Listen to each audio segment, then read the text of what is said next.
চাচা, আপনাকে এত করে কইলাম, মেয়েটারে এত লেখাপড়া করাবেন না, বিয়ে শাদী দিতে পারবেন না। মেয়ে মানুষ, এত পড়াশোনা করার দরকার আছে? ম্যাট্রিক পাস করাইয়া দিবেন বিয়ে, তারপরে বাচ্চা কাচ্চা মানুষ করব। আর কোনো দরকার আছে পড়াশোনা করার? রান্না বান্না করব, এই তো মেয়ে মানুষের কাজ। আপনার মেয়ে যখন এসএসসি পাস করলো, তখনই বিয়ের প্রস্তাব দিছিলাম, মনে করে দেখেন। যদি আমার সাথে বিয়ে দিতেন, এতদিন নাতি পুতির মুখ দেখতেন। আর আপনি তো আমারে যোগ্য পাত্রই ভাবলেন না।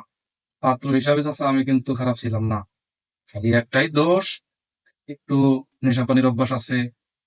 তাছাড়া কিন্তু টাকা পয়সা আমার কম নাই। আপনার মেয়ের সাথে বিয়ে হইলে আপনার মেয়ে কিন্তু খুব সুখেই থাকতো। তোমার আমি কইছি, আমার সামনে থেকে দূর হও।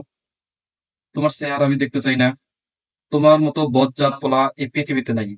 তুমি আমার সামনে কোনোদিন আসবে না। তুমি আমার মেয়ের পেছনে অনেক ঘুরঘুর করছো।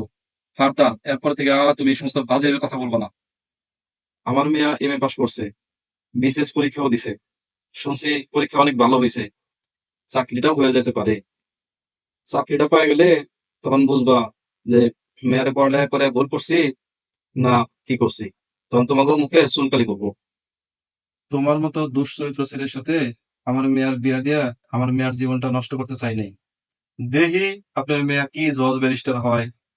তোমার একটা উপদেশ দেই, আজকালকার মেয়েদের এত ছোট ভাইও না, তারাও জজ ব্যারিস্টার হইতে পারে।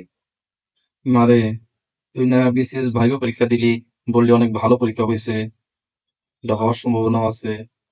তো কি খবর মা? বাবা, একটা গুড নিউজ আছে। আমি যে বিসিএস পরীক্ষা দিছিলাম, আমার তো চাকরি হয়ে গেছে বাবা। আলহামদুলিল্লাহ। এতদিন পরে আল্লাহ আমাকে দিকে তাকাইছে রে মা। এতদিন পরে তোর স্বপ্ন পূরণ হলো রে মা। মারে, আমি এখন বাজারে যাই, মিষ্টি লয়ে আসি, আর সবাই খুশির সংবাদটা দিয়ে আসি।